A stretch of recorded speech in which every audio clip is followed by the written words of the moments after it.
Hello there, and welcome. Find yourself a comfortable position, whether you're lying down, sitting back, or just settling in for the evening. Take a deep breath.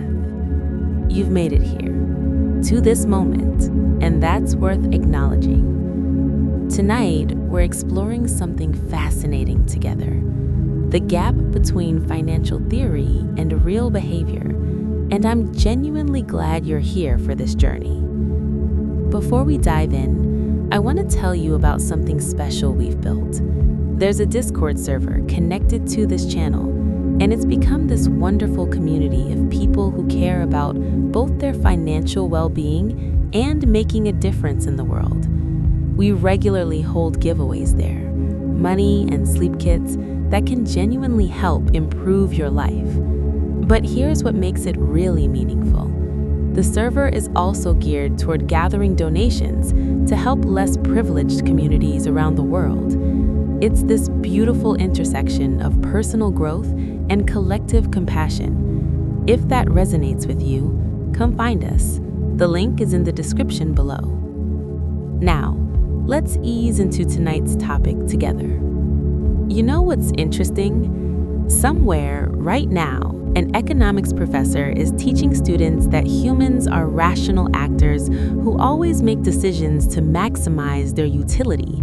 And simultaneously, somewhere else, someone is buying lottery tickets despite knowing the odds, or holding on to a losing stock because selling it would mean admitting they made a mistake, or spending their entire paycheck within days of receiving it, even though they promised themselves this month would be different.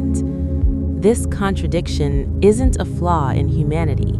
It's not something we need to fix about ourselves before we can be good with money. This gap between what financial theory predicts and what we actually do is one of the most human things about us. It's where psychology meets economics, where emotion intersects with spreadsheets, where our ancestral brains collide with modern financial systems they were never designed to navigate. Think about the last financial decision you made. Maybe it was small, choosing between name brand and generic at the grocery store. Maybe it was significant, deciding whether to take a new job, make an investment, or make a major purchase. Now ask yourself, did you make that decision by calculating expected utilities, running probability analyses, and optimizing for maximum rational benefit?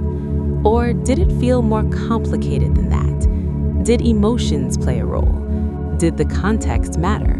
Did who you were with, or how you were feeling that day, or what had happened that morning influence your choice? If you're like most people, the honest answer involves acknowledging that something more complex was happening than pure rational calculation. And that's not a failure. That's being human. Traditional economic theory was built on an elegant idea that people are rational, self-interested, and consistent, that we process information objectively, update our beliefs based on new evidence, and make decisions that maximize our expected outcomes. It's a beautiful framework. It allows for mathematical models, predictable patterns, and clean answers. But somewhere along the way, researchers started actually watching what people do with money. They conducted experiments. They studied real financial decisions. They looked at market behavior, consumer choices, investment patterns, and spending habits. And what they found was messy, contradictory, and utterly fascinating. People weren't rational in the way the models predicted. They were predictably irrational. They made the same mistakes over and over, but these weren't random errors. They were systematic patterns, driven by psychological forces that traditional economics had ignored.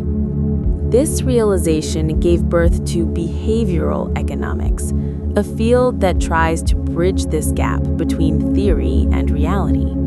But even that framing, calling it a gap or talking about our mistakes, reveals something about how we think about this disconnect. It assumes the theory is right and we're wrong, rather than considering that maybe the theory was incomplete from the start. Let's sit with that for a moment. What if our supposedly irrational financial behavior isn't irrational at all, but rather rational in ways that traditional theory doesn't account for?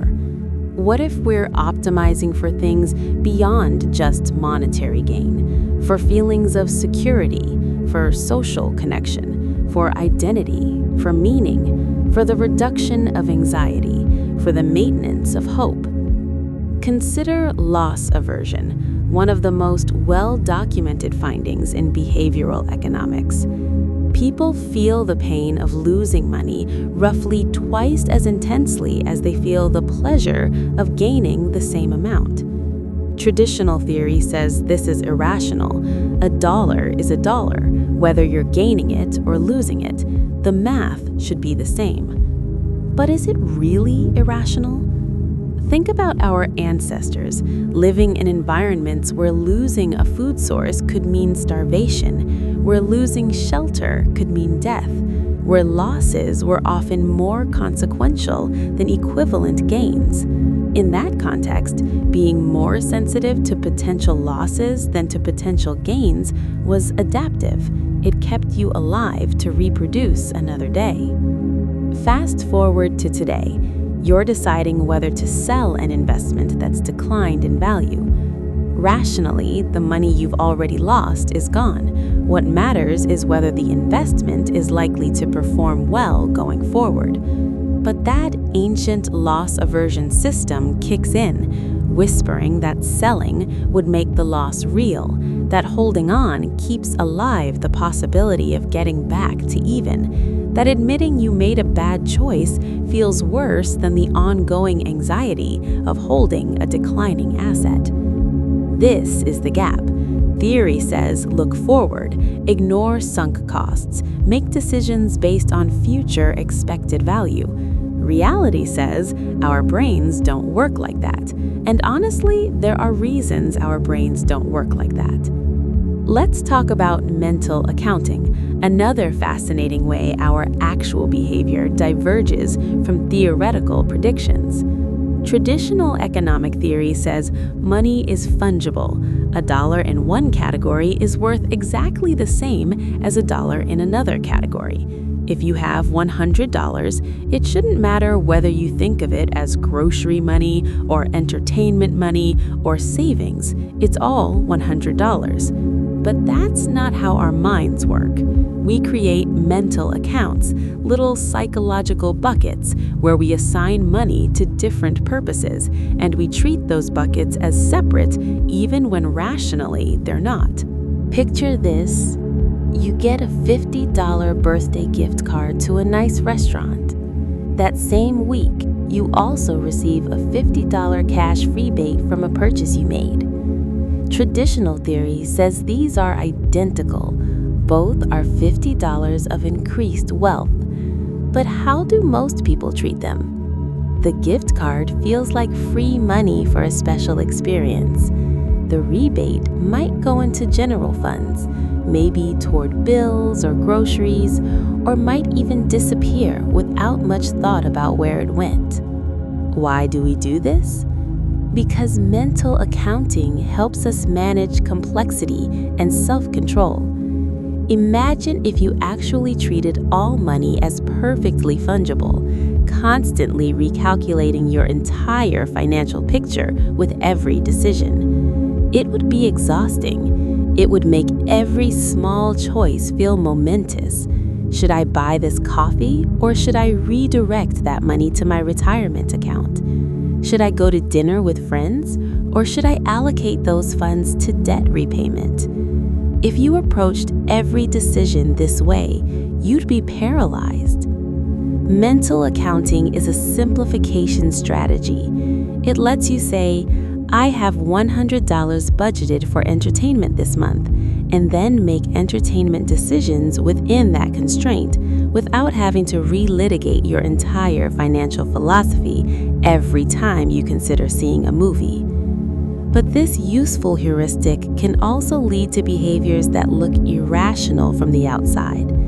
people might carry credit card debt at 18% interest while simultaneously keeping money in a savings account earning 2%, because the savings account is in the emergency fund mental account and the credit card is in the spending mental account, and they're not easily interchangeable in their minds, even though mathematically it would make sense to pay off the high interest debt.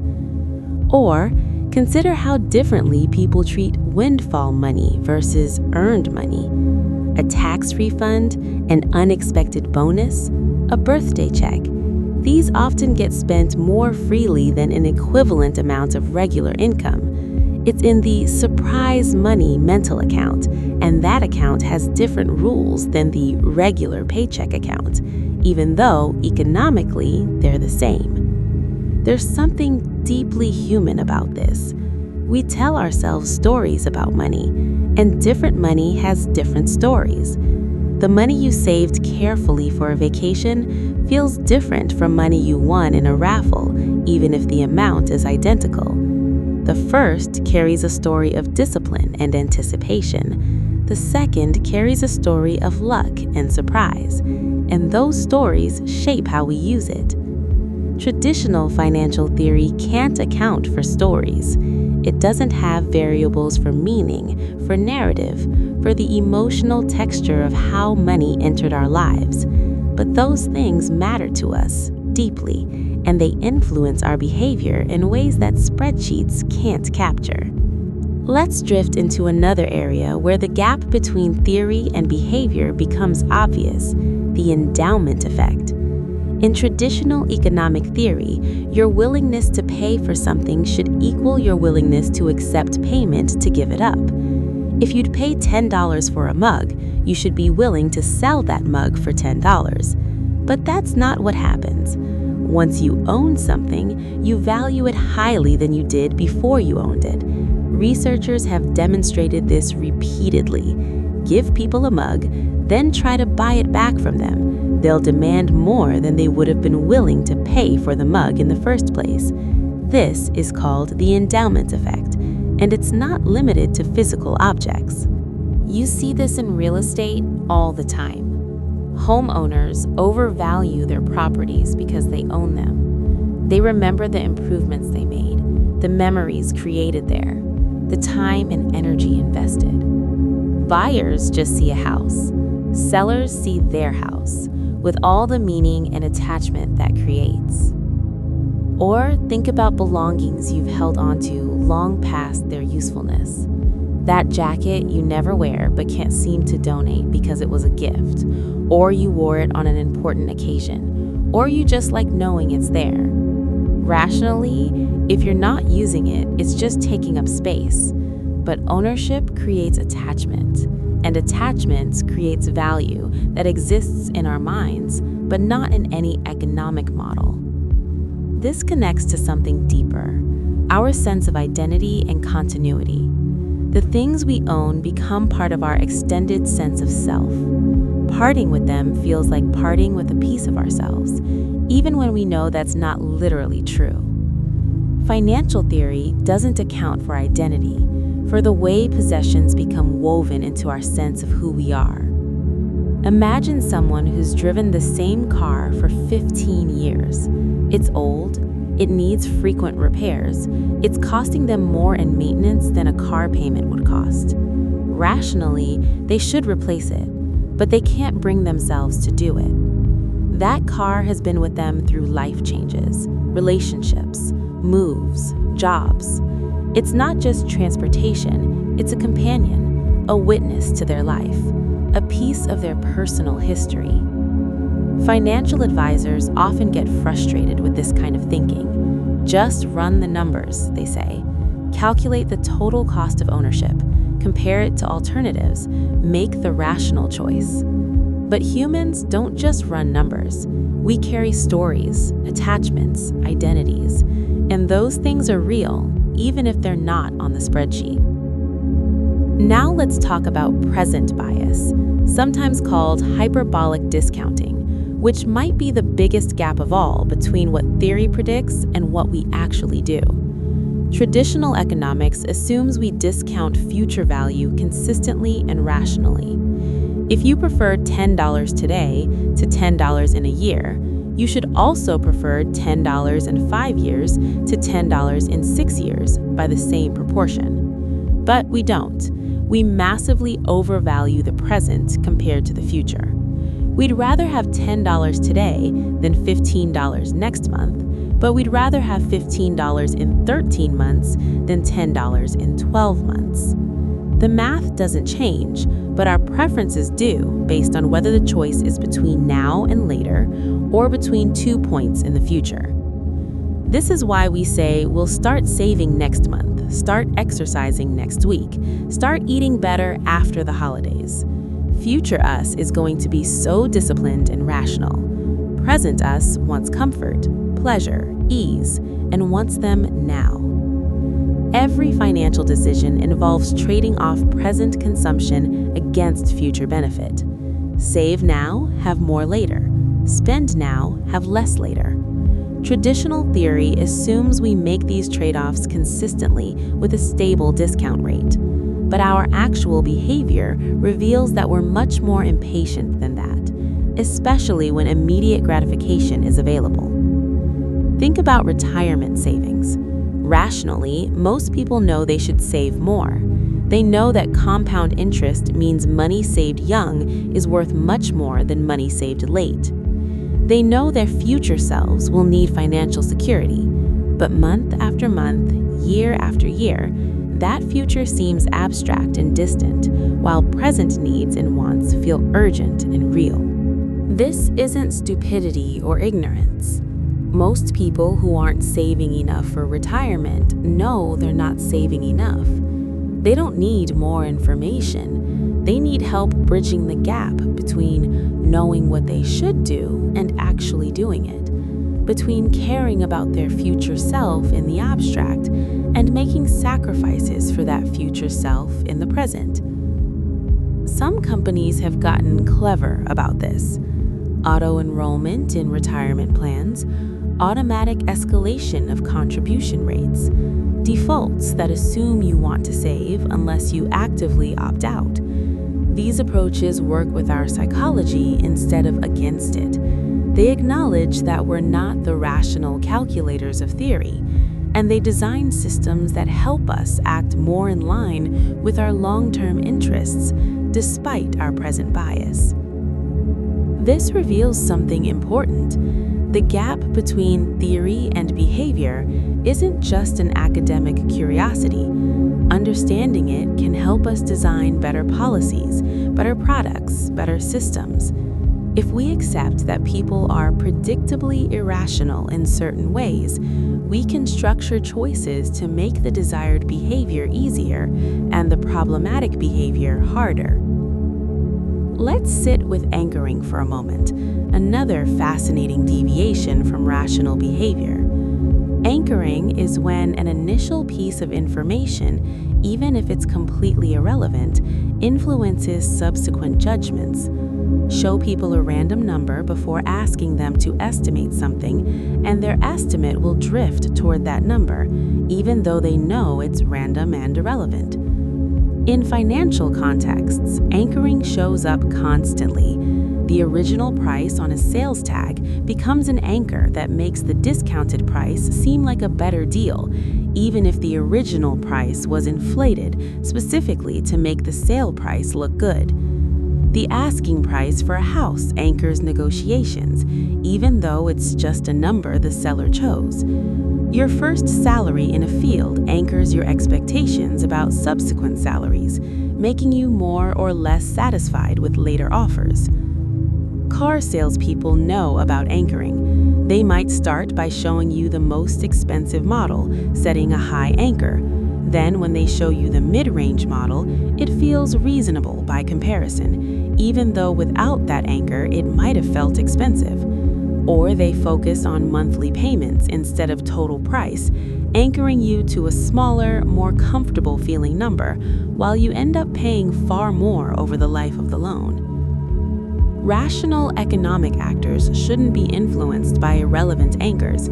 They should evaluate things based on their actual value, their utility, their worth to them personally. But we're not built that way. We're comparative creatures, constantly assessing things relative to reference points, and those reference points can be manipulated, sometimes deliberately, sometimes just by chance. This connects to something called the framing effect. How a choice is presented, the frame around it, affects our decision, even when the underlying options are identical. Is this ground beef 80% lean or 20% fat? Mathematically identical, but one frame emphasizes the positive and one emphasizes the negative, and people respond differently. Would you take a medical treatment with a 90% survival rate? Probably sounds pretty good. Would you take a treatment with a 10% mortality rate? Maybe feels riskier, even though it's the same treatment described differently. In financial contexts, framing is everywhere. Is this investment strategy designed to help you capture gains or avoid losses? Are you considering what you might earn or what you might lose? Is this purchase a chance to save money or to spend money? The frame shapes the emotional response, which shapes the choice, even though rationally the frame shouldn't matter, only the actual outcomes should matter. Credit card companies understand framing. They know that if they called what you pay interest versus a fee versus a finance charge, you'd respond differently, even though money leaving your account is money leaving your account regardless of what it's called. They frame minimum payments to feel manageable, even though paying only the minimum means you'll pay far more in interest over time. Retailers frame discounts in ways that maximize appeal. Buy one, get one 50% off feels better to many people than 25% off both items, even though they're mathematically identical. Save $100 feels better than only $400, even though they communicate the same information. The frame matters. What does this tell us about the gap between theory and behavior? It suggests that we don't actually process information objectively and then make rational decisions based on it. Instead, how information is presented becomes part of the information itself, inseparable from the content, shaping our emotional and cognitive responses in ways we're often unaware of. Let's drift into talking about social proof and herding behavior, another place where actual human financial behavior diverges wildly from theoretical predictions. Traditional economics assumes people make independent judgments based on their own preferences and analysis. But in reality, we're intensely social creatures, constantly looking to others for cues about what to do, what to value, what choices make sense.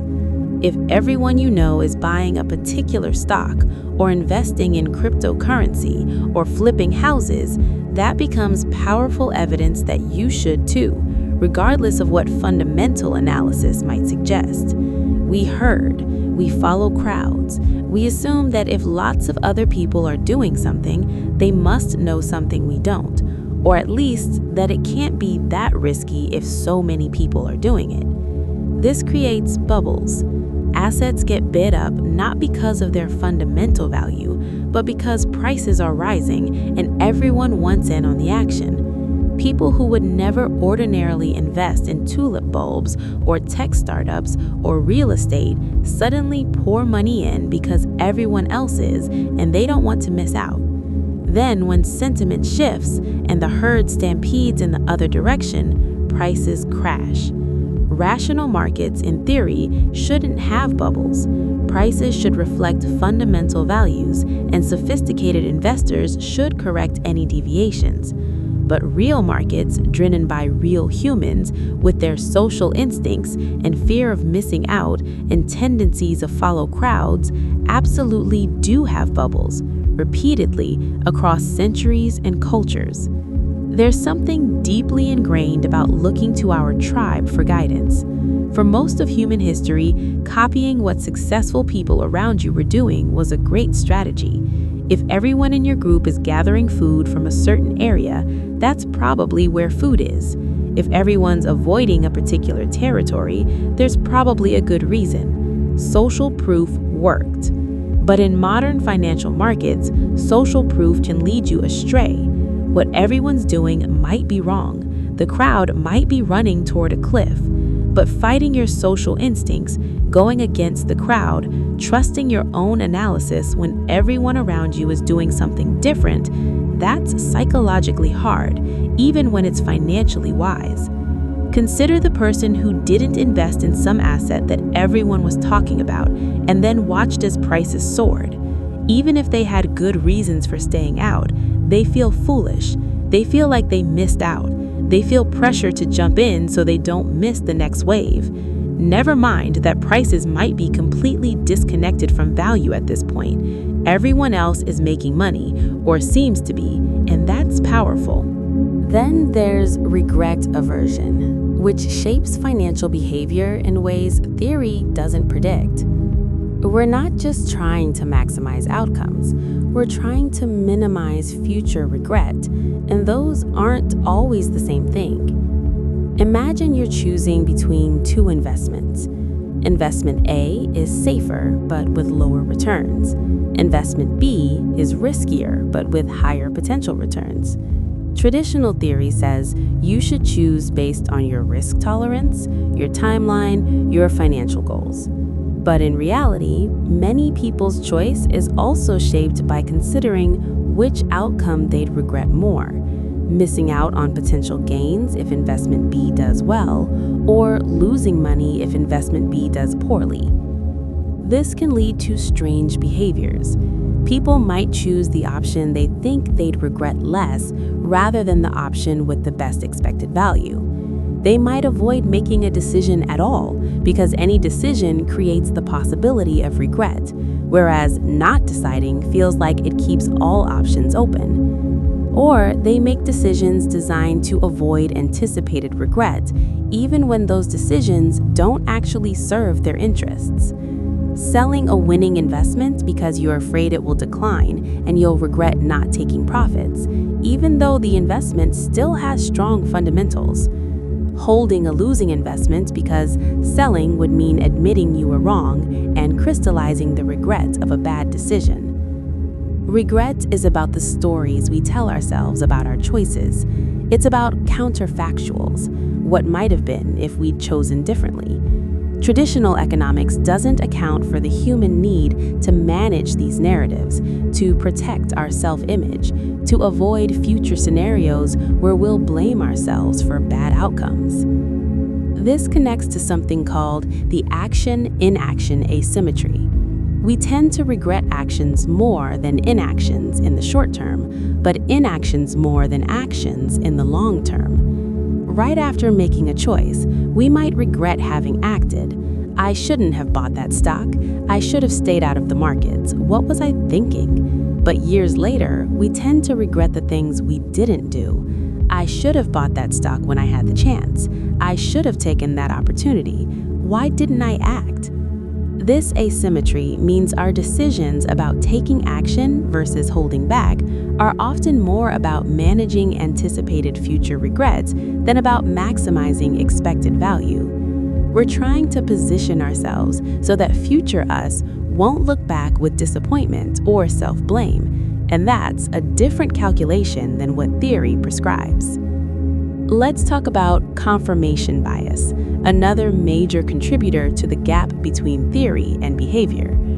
Rational actors, in theory, should update their beliefs based on new evidence, giving weight to all information, regardless of whether it supports their existing views. But that's not how our minds work.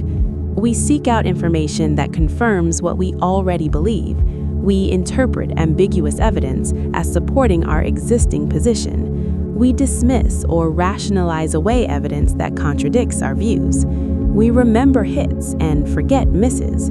All of this helps us maintain consistency in our beliefs and our self-image, but it doesn't help us make accurate judgments about reality. In financial contexts, confirmation bias shows up constantly. You believe a particular investment is good, so you seek out and remember positive news about it, while dismissing or forgetting negative news. You convince yourself you're good at predicting market movements, so you remember the times you were right and forget the times you were wrong, maintaining an inflated sense of your abilities. Day traders often fall prey to this. They remember their wins, the times they bought low and sold high, the times their hunches paid off. Those memories feel vivid and meaningful, but they forget or minimize their losses, the times they were wrong, the overall pattern of their performance. So they maintain a belief that they have skill in timing the market, even when their overall returns would suggest they do better with a simple index fund. Confirmation bias makes us overconfident.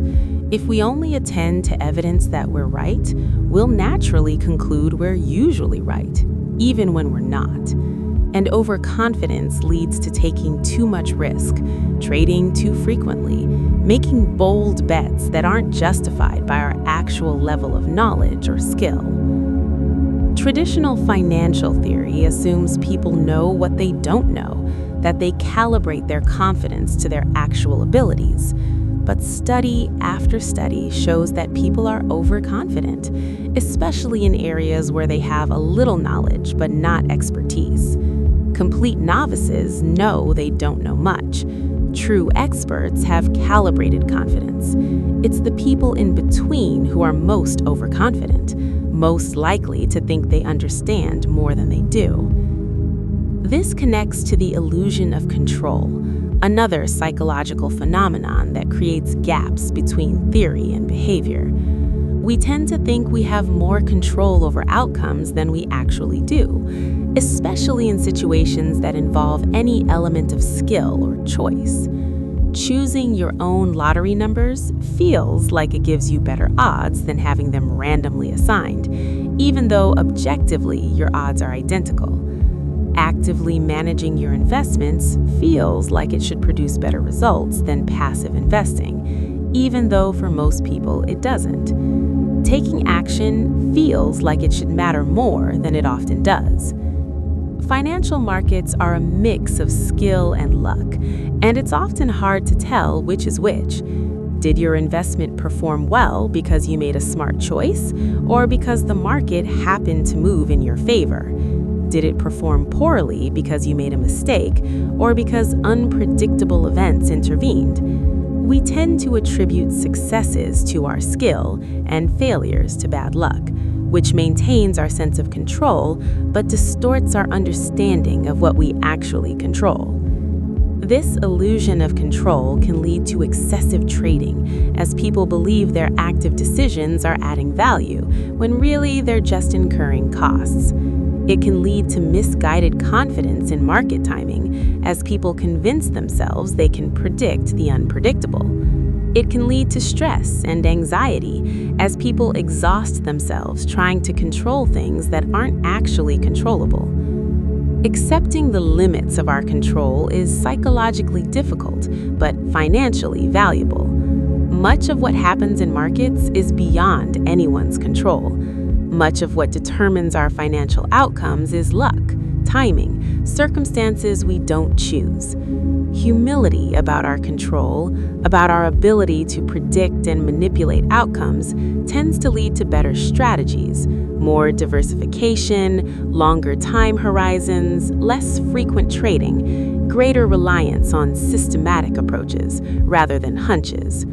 But that humility conflicts with our psychological need to feel agency, to believe our choices matter, to see ourselves as active shapers of our lives rather than passive recipients of fortune. So we maintain the illusion of control, even when it doesn't serve us. Let's consider the sunk cost fallacy, another classic example of the theory behavior gap. Traditional economics says that sunk costs, money already spent that can't be recovered, should be irrelevant to future decisions. What matters is future costs and benefits, not past expenditures. But emotionally, we struggle to ignore sunk costs. You've paid for a concert ticket, but the day of the concert, you're not feeling well. Should you go? Rationally, the ticket cost is gone, regardless of whether you attend. The question is whether attending is worth it given how you feel now. But many people will drag themselves to the concert because I already paid for the ticket, allowing a sunk cost to drive a decision it rationally shouldn't influence. Or consider a business project that's clearly not working. More money has been invested, time has been spent, people have committed their energy. Rationally, if the project isn't going to succeed, it should be abandoned, cutting further losses. But because so much has already been invested, people keep pouring resources in, trying to justify the sunk costs, hoping to somehow make it all worthwhile. In personal investing, this shows up as holding on to losing positions far too long. You bought a stock at $50, it's now worth $20. Rationally, the question is whether at its current price of $20, it's a good investment going forward. The fact that you bought it at $50 is irrelevant. That money is gone. But emotionally, selling at $20 feels like admitting defeat, realizing the loss, giving up on getting back to even. So people hold, waiting and hoping, even when those resources could be better deployed elsewhere. Why do we do this? Because writing off sunk costs feels like waste, like failure, like admitting we were wrong. It conflicts with our desire to see our past decisions as sensible and our past expenditures as worthwhile. It means accepting loss without redemption, and that's emotionally hard. Traditional theory treats each decision as independent, evaluating it on its own merits without regard to historical context. But we don't experience decisions that way. We experience them as part of ongoing narratives, where past choices constrain and shape present options, where we're trying to make our life stories make sense, where admitting a mistake means revising our self-understanding. This narrative quality of human life is completely absent from traditional economic models, but it's central to how we actually make choices. We're not optimizing isolated decisions, we're trying to create coherent stories about who we are and why we do what we do. Let's talk about the role of emotions in financial decisions, which might be the biggest gap of all between theory and practice. Traditional economics relegated emotions to the category of noise, irrational interference with good decision-making. Fear and greed were things to overcome, not things to understand or work with. But emotions aren't irrational noise, they're information. They're ancient systems for making rapid decisions under uncertainty. They're deeply connected to our values and our sense of meaning, and they're going to be part of every significant financial decision we make, whether we acknowledge them or not. Fear protects us from danger. When you feel fear about a risky investment, that's not necessarily irrational. It might be your intuition picking up on something your conscious analysis is missing, or it might be appropriate caution given your circumstances, or it might be your body telling you this level of risk isn't compatible with your ability to sleep at night, regardless of what the expected returns are. Greed gets a bad rap, but wanting more, being motivated by potential gain, pursuing improvement, these drives aren't inherently problematic. They become problematic when they're disconnected from reason, when they override consideration of risk, when they lead to decisions we'll regret. But the emotion itself is just motivation, energy, desire. Anxiety about money is incredibly common and often dismissed as irrational, but money anxiety often reflects real uncertainties, real vulnerabilities, real stakes. If you're anxious about your financial future, that might be your psyche telling you something important about your values, your circumstances, your need for greater security or predictability. What traditional theory missed is that emotions and cognition aren't separate systems where one interferes with the other. They're integrated systems that work together. Good decisions aren't made by suppressing emotions. They're made by integrating emotional information with cognitive analysis, by honoring both what we think and what we feel. Someone who claims to make purely rational financial decisions, totally free from emotion, probably isn't as rational as they think. They've just stopped noticing their emotions, or they've privileged certain emotions like confidence or satisfaction while dismissing others like fear or uncertainty.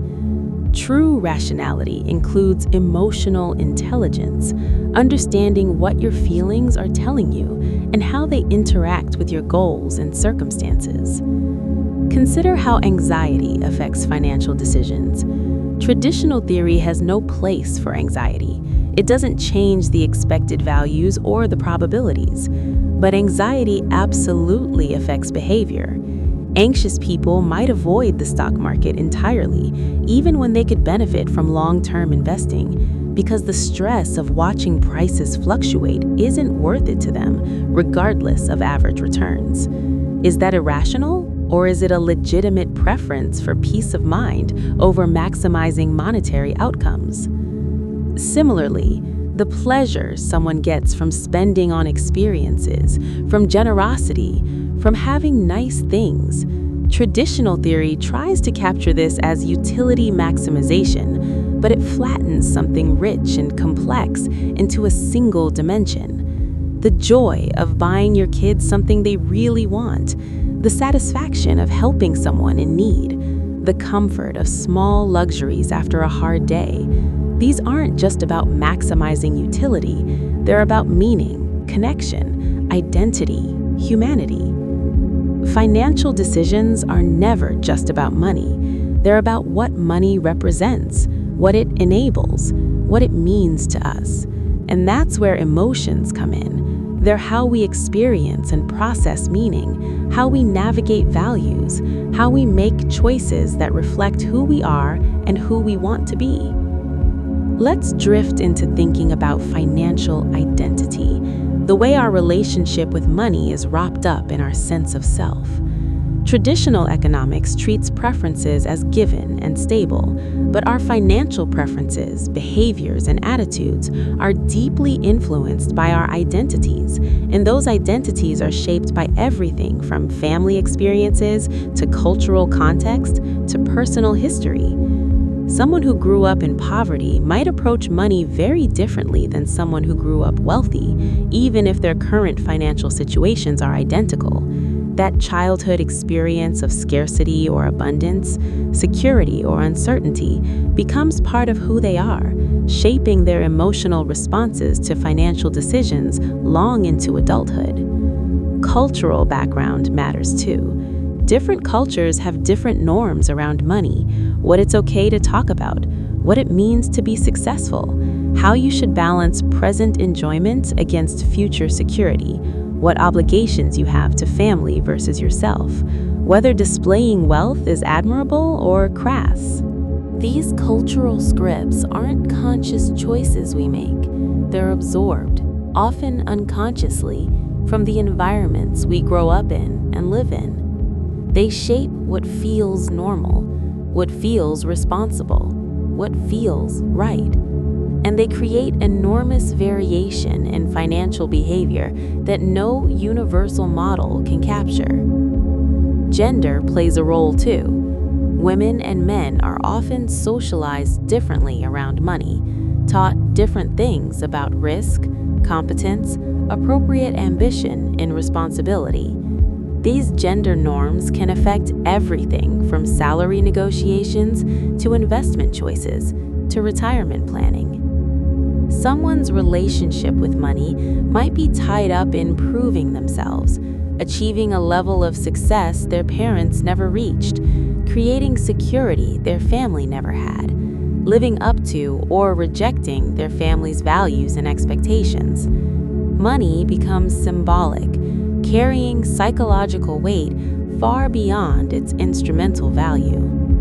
This is why two people in objectively similar financial situations can have completely different relationships with money, different levels of stress or satisfaction, different behaviors and choices. The numbers might be the same, but the meaning is entirely different based on identity and history. Traditional theory can't account for this. It assumes preferences are individual and idiosyncratic, but also stable and context-independent. But our financial preferences are actually deeply contextual, historically contingent, shaped by identity and culture and personal narrative in ways that make them both predictable in aggregate and variable across individuals. Understanding your own financial identity, what money means to you, why you feel the way you do about it, how your history shapes your present behavior, can be incredibly valuable. It helps explain behaviors that might otherwise seem irrational or self-defeating. It creates space for self-compassion, recognizing that your reactions to money aren't character flaws, but understandable products of your experience. And it creates opportunity for change. Once you understand why you approach money the way you do, you can ask whether those patterns serve you now, whether they align with your current values and goals, whether you want to maintain them or develop new ways of relating to your finances. Let's talk about decision fatigue and the limits of our cognitive resources, another factor completely absent from traditional economic models. The theory assumes we can make an unlimited number of decisions, each one carefully reasoned and optimized. But in reality, making decisions takes energy, and we have a limited supply. Every financial decision, from small purchases to major investments, requires cognitive effort, comparing options, weighing trade-offs, projecting outcomes, managing uncertainty. When we're fresh and energized, we can do this reasonably well. But as we make more and more decisions throughout the day, our decision-making quality deteriorates. This is why you might make poorer financial choices in the evening than the morning, why grocery shopping when you're tired leads to more impulse purchases, why important financial decisions shouldn't be made when you're already overwhelmed or depleted. It's also why simplification is so valuable. The fewer financial decisions you have to actively make, the more cognitive resources you preserve for the decisions that really matter. This is part of why automatic savings, consistent investing strategies, and simple financial systems often outperform more complex approaches that require constant attention and adjustment. Not because they're theoretically superior, but because they work with our cognitive limitations rather than against them. Traditional economic models assume unlimited cognitive resources, costless information processing, effortless optimization. But real humans get tired, confused, overwhelmed. We satisfice rather than optimize. We look for good enough solutions rather than perfect ones because finding the perfect solution takes more energy than it's worth. This isn't laziness or irrationality, it's appropriate resource management. Your cognitive capacity is limited, and exhausting it on optimizing every small decision means you won't have resources left for what really matters. Sometimes good enough is actually optimal when you account for the real costs of pursuing perfect. Choice architecture matters enormously because of these cognitive limitations. How options are organized, what the defaults are, how many choices you're faced with, how information is presented, all of this affects behavior, not because it changes the underlying options, but because it changes how much cognitive effort is required to navigate those options. Offer someone two simple investment choices, and they'll probably make a decision. Offer them 50 complex options, and they might get overwhelmed and not choose anything, even though theoretically more options should be better since it increases the chances one of them is right for them. This is the paradox of choice. Traditional theory says more options are always better. They can't hurt and might help. But psychologically, too many options can lead to worse outcomes. People get overwhelmed, freeze, or make poorer decisions because they can't adequately process all the information around them. They also experience more regret after choosing because they're more aware of what they're giving up. Financial services often overwhelm people with choices: dozens of investment funds, countless account options, complex features and riders and terms. This might maximize theoretical freedom, but it often minimizes actual good decision-making because people don't have the expertise or the cognitive resources to navigate all that complexity effectively. Simpler is often better, not theoretically, but practically. Fewer well-chosen options, clear defaults, straightforward presentations, these help people make decisions that actually align with their interests, rather than leaving them paralyzed or pushed toward whatever they can make sense of in the moment. Let's think about financial literacy and the gap between knowledge and behavior. There's a widespread belief that financial problems stem from ignorance, that if people just knew more about interest rates, compound growth, diversification, and basic financial principles, they'd make better decisions. Financial education is valuable, genuinely. Understanding how things work, what your options are, what the likely consequences of different choices might be, this matters. Ignorance can lead to costly mistakes. But knowledge alone doesn't close the gap between theory and behavior. People can know they should save more, understand compound interest, be fully aware that they're not on track for retirement, and still not change their behavior. Knowing isn't the same as doing. This is because financial behavior isn't primarily constrained by knowledge. It's constrained by psychology, circumstances, habits, systems, social context, and emotional capacity. You can know you should save more, but still struggle to actually do it because present needs feel urgent and future benefits feel abstract, because the systems around you make spending easy and saving hard, because you're exhausted from other life demands and don't have bandwidth for financial optimization. Traditional approaches to improving financial outcomes have focused heavily on education, teaching people to budget, to understand investment, to recognize predatory lending. And education helps, marginally, but it doesn't help nearly as much as changing the choice architecture, the defaults, the systems that shape behavior without requiring conscious decisions. Auto-enrollment in retirement plans dramatically increases participation, far more than any amount of education about the importance of retirement savings. Default investment options that are actually appropriate for most people improve outcomes more than teaching everyone to analyze investment funds. Simplified systems with good defaults help more than complex systems with extensive educational materials.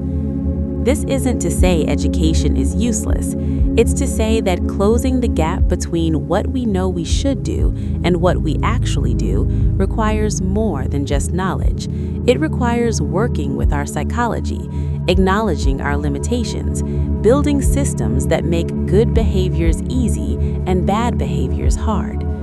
Consider budgeting. Everyone knows they should budget. Many people have tried budgeting. Few people successfully maintain detailed budgets over long periods, not because they don't understand the concept, but because the daily discipline required to track every purchase, categorize every expense, and adjust plans based on running totals is cognitively demanding and emotionally unrewarding for most people. The people who successfully budget long-term either have circumstances that make it necessary, tight financial situations where every dollar matters, or they found approaches that work with their psychology rather than against it. Maybe that's automating as much as possible so there's less to track. Maybe it's using simple rules of thumb rather than detailed categories. Maybe it's focusing on a few key areas rather than trying to optimize everything. Knowledge helps you understand these approaches, but it doesn't provide the motivation, the habit formation, the emotional regulation, the systems thinking needed to actually implement them. That's where the gap lives, not between ignorance and knowledge, but between knowledge and action, between intention and follow-through. Let's talk about time inconsistency, which is related to present bias but distinct enough to explore separately. Our preferences aren't stable over time. What we want now is different from what we'll want later, and what we commit to for the future often isn't what we actually choose when that future becomes the present. Tonight, you might commit to waking up early tomorrow to work on your finances. That future version of you, faced with the alarm going off early, might have very different preferences about whether to get up or hit snooze. Tonight's you is making plans for tomorrow's you without fully accounting for how tomorrow's you will actually feel.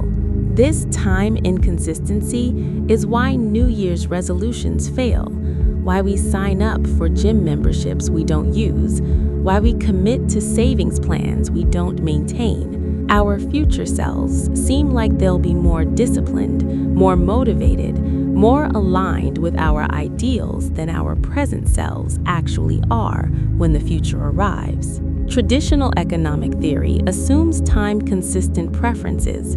If you prefer saving over spending when thinking about next month, you should still prefer saving over spending when next month arrives. But we don't work that way.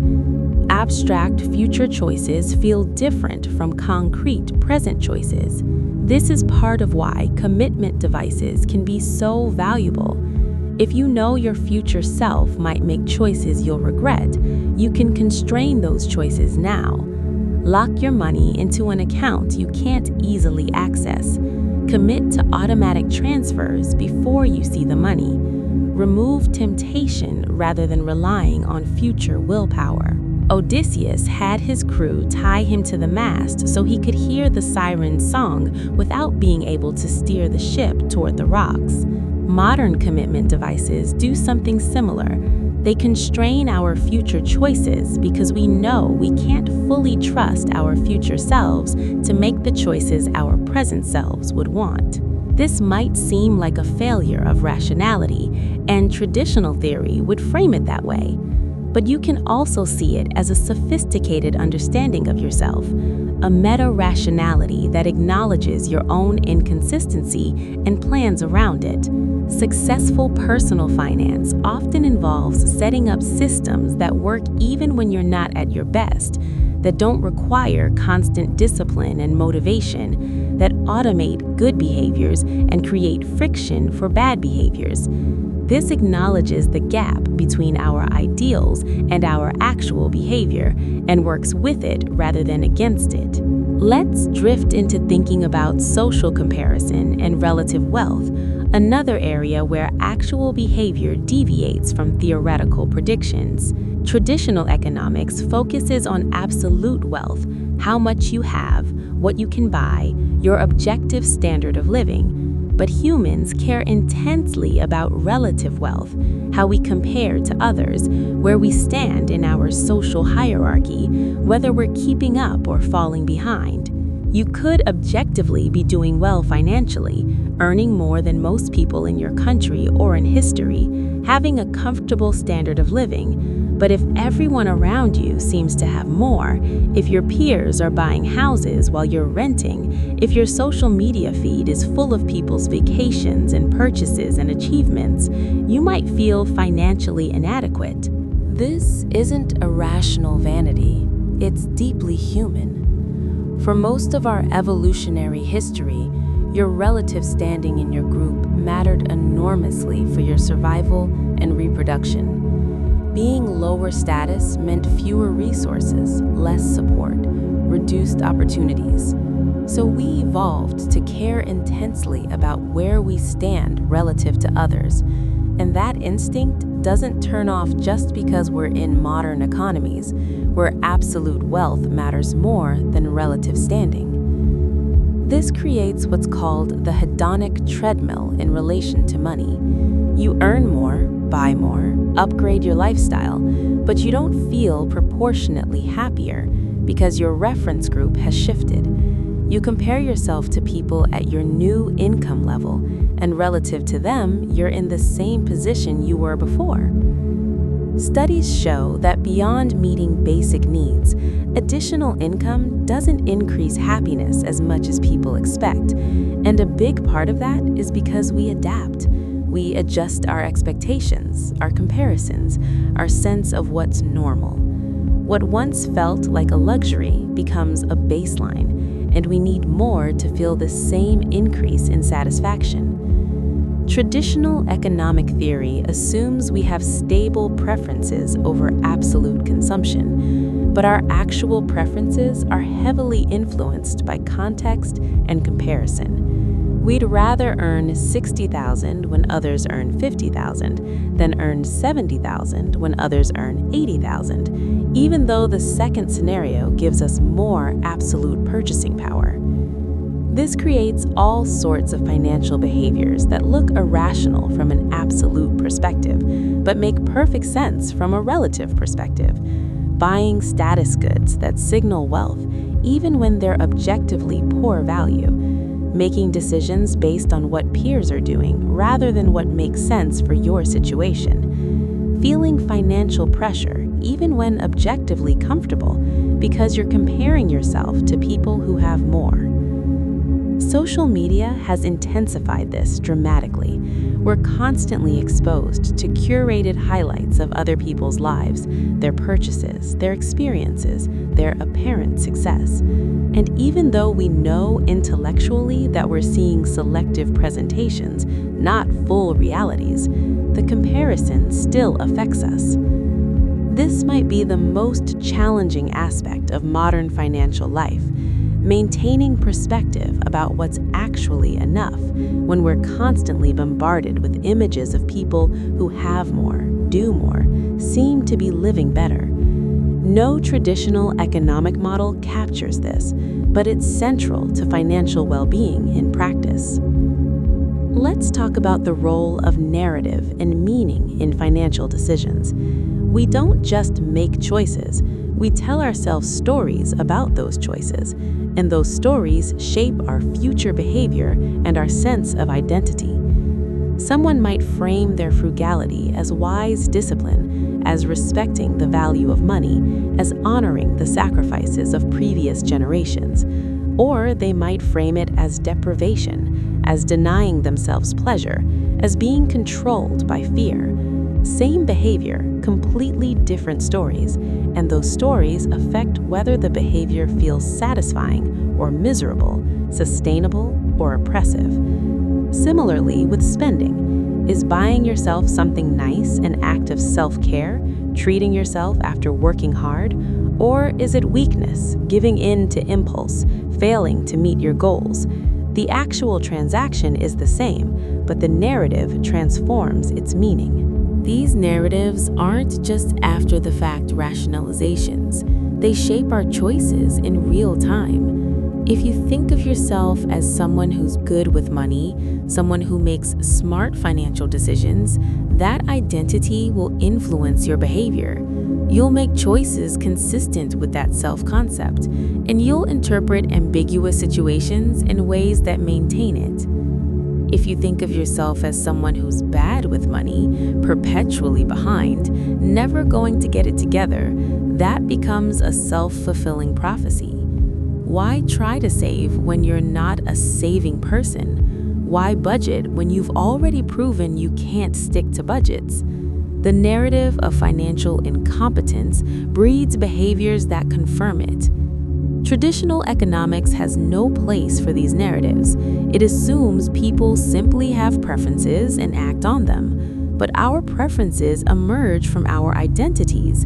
Our identities are constructed through narratives, and those narratives are influenced by culture, experience, social context, random events, and the stories we happen to tell ourselves about what things mean. Changing financial behavior often requires changing narrative, reframing what money means and who you are in relation to it. This is why approaches that focus purely on behavior modification, do this, don't do that, follow these rules, often fail. Without a supporting narrative, without a sense of meaning and identity aligned with the behavior, it feels arbitrary and unsustainable. Someone who reframes saving not as deprivation, but as taking care of their future self, as building freedom and security, as acting on their values of responsibility and foresight, that person is more likely to maintain saving behavior than someone following rules they don't emotionally connect with. This is one reason financial advice is so personal and contextual. The same advice can land completely differently depending on someone's narrative framework. Spend less than you earn is technically universal, but what it means and how someone implements it depends entirely on their story about money, work, value, pleasure, and responsibility. Let's think about the role of habits in financial behavior. Traditional economics treats each decision as a fresh optimization problem. You consider your current situation, your preferences, the available options, and you choose what's best. But in reality, most of our behavior is habitual, automatic, running on patterns we established previously without conscious deliberation. You probably spend money in habitual ways: morning coffee from the same place, lunch at similar restaurants, shopping at familiar stores, making similar impulse purchases when you're bored or stressed. These aren't carefully considered decisions each time. They're patterns, habits, behaviors that run automatically unless something interrupts them. Habits are incredibly efficient. They conserve cognitive resources, allowing you to navigate daily life without exhausting yourself with constant decision-making. But financial habits can work for you or against you, and many people have habits that undermine their financial goals without really noticing, because habits are, by nature, largely unconscious. Changing financial outcomes often means changing habits, and changing habits is hard in ways that traditional economic models don't capture. It's not just about choosing different behavior, it's about disrupting automatic patterns, building new ones, maintaining them through the awkward period when they don't yet feel natural. This is why context changes can be so powerful for financial behavior change. Moving to a new place, starting a new job, going through a major life transition. These disrupt existing habits, creating openings to establish new ones. It's easier to change your commute route when you move to a new apartment than to change it when everything else stays the same. But absent major disruptions, habit change requires conscious effort, sustained over time until the new behavior becomes automatic. And traditional economics has nothing to say about this process, about the gap between knowing you should change and actually changing, about the psychological work of habit formation. Financial systems that work with habit formation, like automatic savings that happen without requiring a decision, tend to be more effective than systems that require ongoing conscious choice. They bypass the habit change problem by making the desired behavior automatic. Let's drift into discussing the planning fallacy and optimism bias, related phenomena that affect financial behavior in predictable ways. People systematically underestimate how long tasks will take, how much projects will cost, and how likely negative outcomes are, while overestimating their own abilities and the likelihood of positive outcomes. Ask someone how long a home renovation will take and how much it will cost, and their estimate will almost certainly be too low on both dimensions. Ask them how likely they are to stick to their budget next month, and they'll be overly optimistic. Ask them about their chances of experiencing job loss, divorce, or major medical expenses, and they'll underestimate the risk.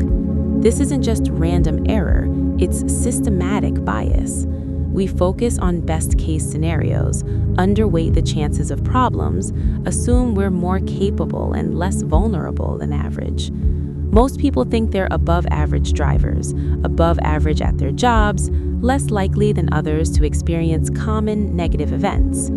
Traditional theory assumes people accurately assess probabilities and form realistic expectations, but we don't. We're optimistic in ways that lead to inadequate planning, insufficient savings, excessive risk-taking, and disappointment when reality doesn't match our rosy projections.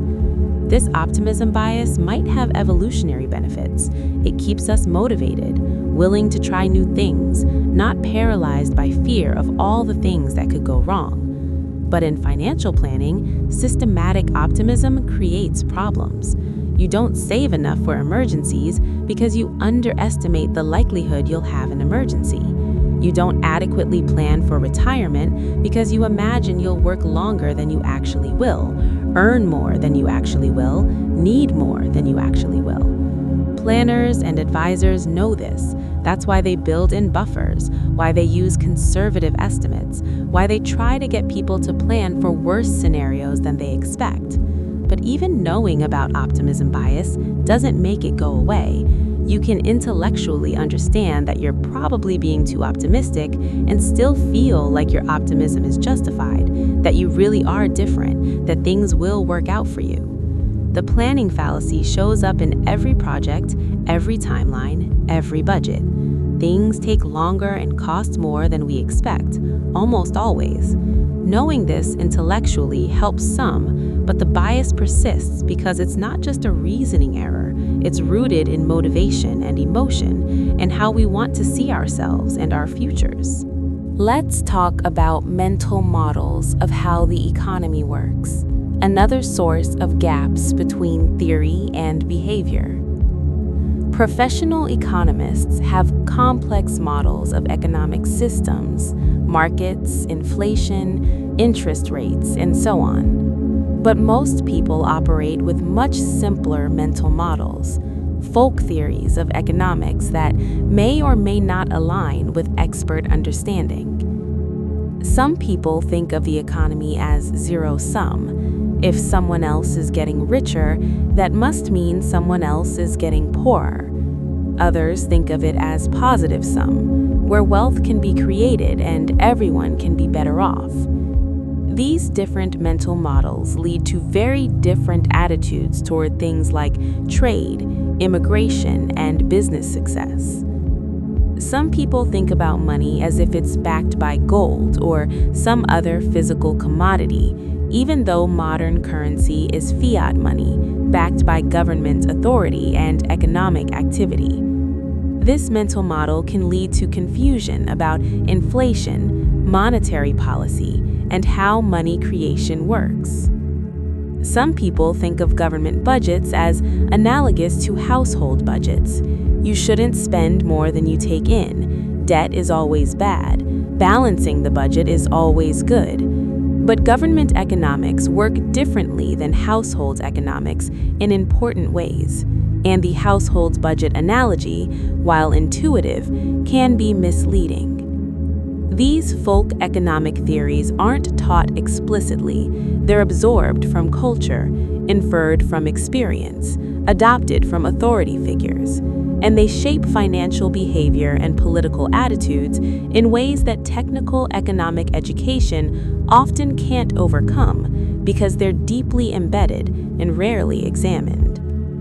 Someone operating with a zero-sum mental model might be reluctant to invest in markets because they see it as gambling or taking money from others rather than participating in economic growth. Someone who thinks of money as physical commodity might distrust banking systems and prefer holding cash. Someone who views all debt as bad might avoid even productive borrowing that could improve their situation.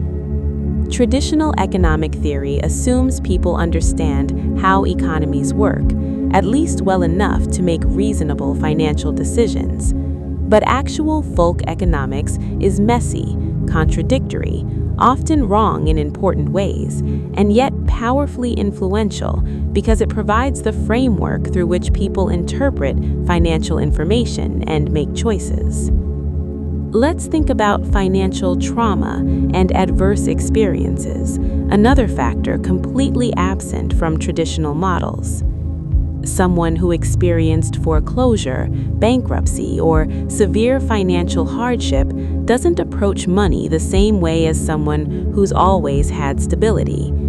Someone who grew up in poverty carries different emotional associations with money than someone who grew up wealthy.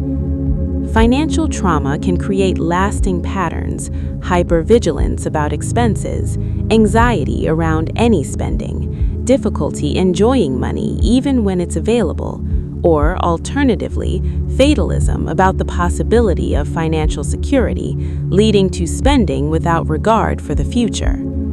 These aren't irrational responses to current circumstances, they're perfectly understandable responses shaped by past experiences. But they can be maladaptive in new contexts.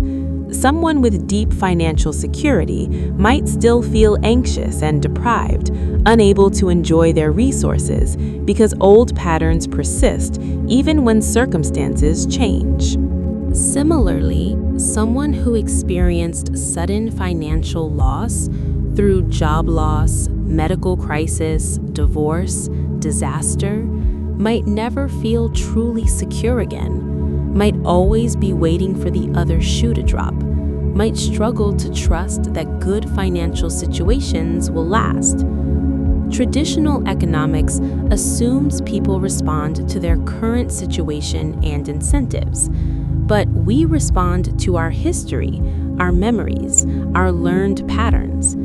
Financial behavior is path-dependent, shaped by where we've been as much as where we are. This means that identical current situations can produce very different behaviors depending on personal history. Two people with the same income and expenses might have completely different approaches to money because of different pasts, different traumas, different learned responses.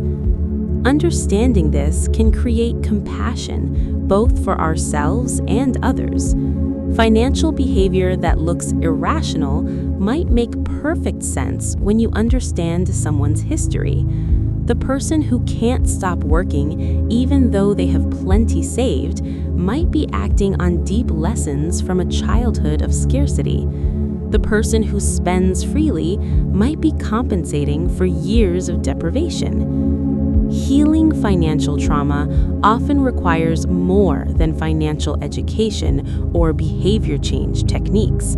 It requires processing the emotional content, understanding the origins of current patterns, building new associations and responses. This is therapeutic work, not economic work, but it's essential for many people's financial well-being. Let's talk about financial relationships and the social dynamics of money within partnerships, families, and friendships. Traditional economics treats individuals as the decision-making unit, but many financial decisions are made jointly or in relationship, and the dynamics of those relationships profoundly affect financial outcomes. Money is one of the most common sources of conflict in relationships. Partners disagree about spending priorities, risk tolerance, savings goals, and how to balance present enjoyment against future security. These aren't just practical disagreements, they often reflect different values, different histories with money, different identities, different visions of what life should be like. One partner might be a saver, anxious about the future, prioritizing security. The other might be a spender, focused on present quality of life, believing things will work out. Neither approach is inherently right or wrong, but the conflict between them can be destructive if not navigated skillfully. Money carries symbolic weight in relationships. Who earns more? Who controls spending decisions? Whether accounts are joint or separate? How financial decisions are made? All of this relates to power, trust, autonomy, and respect. Traditional economics might analyze household finances as a joint optimization problem, assuming couples pool resources and make decisions to maximize household utility. But real couples negotiate, compromise, avoid difficult conversations, hide purchases from each other, maintain separate accounts to preserve autonomy, and struggle with the emotional and relational dimensions of shared finances. Children add another layer of complexity. What values do you want to teach them about money? How much do you give them versus making them earn? How do you balance providing for them against teaching them responsibility? How do you navigate wanting to give them advantages while not wanting to spoil them? These questions don't have objectively right answers. They depend on values, context, resources, and parenting philosophy. But they're sources of stress and disagreement for many families. Extended family dynamics matter too. Do you support struggling relatives financially? Where's the line between generosity and enabling? How do you balance your own financial security against family obligations? Different cultures have very different norms around these questions, and people often feel torn between competing obligations. Traditional economics can't account for these relational and emotional dimensions of financial life. It treats money as a resource to be allocated, not as a symbol, a source of conflict, a site of power dynamics, a carrier of meaning within relationships. Real financial decisions are embedded in relationships, and those relationships constrain and shape choices in ways purely individualistic models can't capture. You might make very different financial choices as part of a couple than you would alone, not because your preferences changed, but because you're navigating a joint decision-making process with someone who has different preferences. Let's think about financial institutions and how their design affect behavior. Banks, credit card companies, investment firms, insurance companies. These institutions shape our financial behavior through their policies, interfaces, defaults, and incentives, often in ways that serve their interests more than ours. Credit card companies make money from interest and fees, so they design systems to encourage borrowing and minimum payments. They set minimum payments low enough that they feel manageable while ensuring you carry a balance and pay interest for extended periods. They offer rewards that encourage more spending. They make increasing your credit limit easy while making decreasing it hard. Banks profit from fees, so they structure accounts to maximize fee generation. Overdraft fees, minimum balance fees, monthly fees for accounts without certain conditions met, these generate billions in revenue, while often hitting hardest the people who can least afford them. Investment firms benefit from activity, so they encourage trading, active management, and complex products with high fees rather than simple, low-cost index funds that would serve most people better. These institutional designs aren't neutral. They're created by people who understand behavioral economics and psychology and use that understanding to profit from our biases and limitations. They make decisions that serve us easy and decisions that serve them easy, while making decisions that serve us but not them harder. Traditional economic theory assumes rational actors interacting in neutral markets, but real markets are structured by institutions that actively shape our behavior, often exploiting our psychological quirks for profit. Understanding this doesn't mean we are helpless victims, but it does mean being aware that the financial environment is designed in ways that don't necessarily serve our interests. The defaults aren't neutral. The ease of certain choices versus the difficulty of others isn't accidental. The information presented and how it's framed isn't objective. Financial well-being often requires actively swimming against these institutional currents, opting out of defaults that don't serve you, seeking out simpler and cheaper alternatives, building friction into decisions that institutions want to be frictionless, creating your own structures rather than accepting what's offered. This is exhausting and unfair. It puts the burden on individuals to resist systems designed by experts to shape our behavior. But that's the reality of modern financial life. You're operating in an environment designed to profit from your psychology, and protecting yourself requires awareness and effort. Let's talk about financial stress and its impacts on decision-making and well-being. Money problems don't just affect your bank balance. They affect your sleep, your health, your relationships, your cognitive function, your mental health. Financial stress literally impairs cognitive function. Studies show that worrying about money reduces available mental bandwidth, making it harder to focus, plan, and make good decisions. This creates a vicious cycle. Financial stress impairs the cognitive capacities needed to address financial problems, making those problems harder to solve. Someone dealing with financial crisis isn't just facing difficult choices. They're making those choices with impaired judgment, elevated stress, reduced capacity for long-term thinking, and often while dealing with shame, anxiety, and fear. Traditional economics assumes people make decisions with their full cognitive capacities available, but stress, sleep deprivation, anxiety, and depression all impair decision-making, and financial problems create and exacerbate all of these conditions. This means that people who most need to make good financial decisions are often least equipped to do so because their circumstances have impaired their capacities.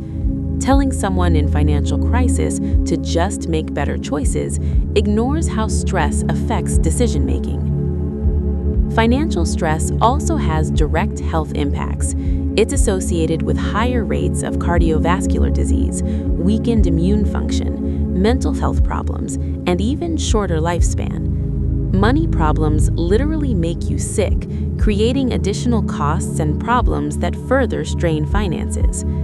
The relationship between money and well-being is complex.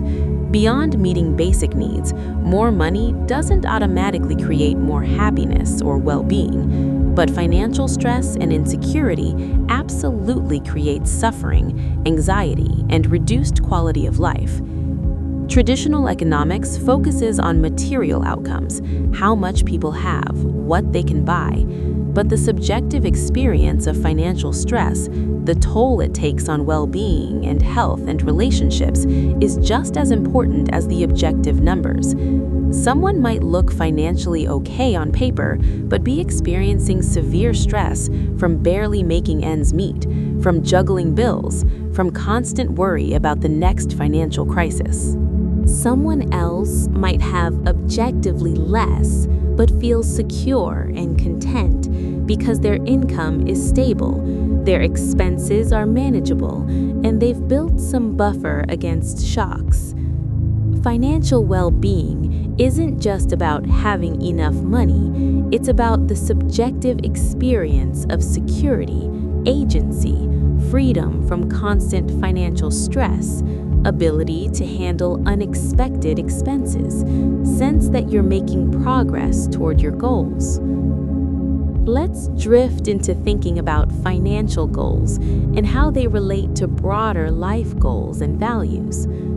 Traditional economics assumes people have well-defined preferences and try to satisfy them. But most people don't have clear, stable financial goals. They have vague aspirations, conflicting desires, uncertainty about what would actually make them happy.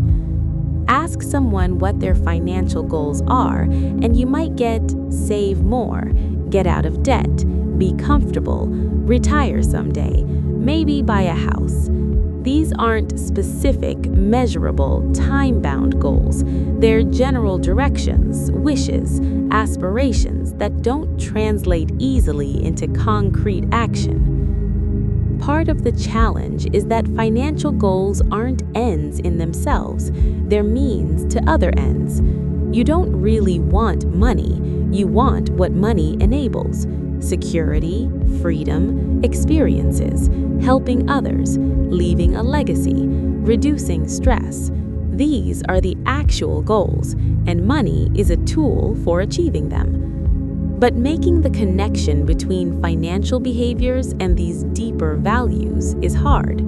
It requires reflection, self-knowledge, a willingness to prioritize, acceptance of trade-offs. Most people don't do this work explicitly, so their financial behaviors drift, guided by immediate impulses and social pressures, rather than considered alignment with values.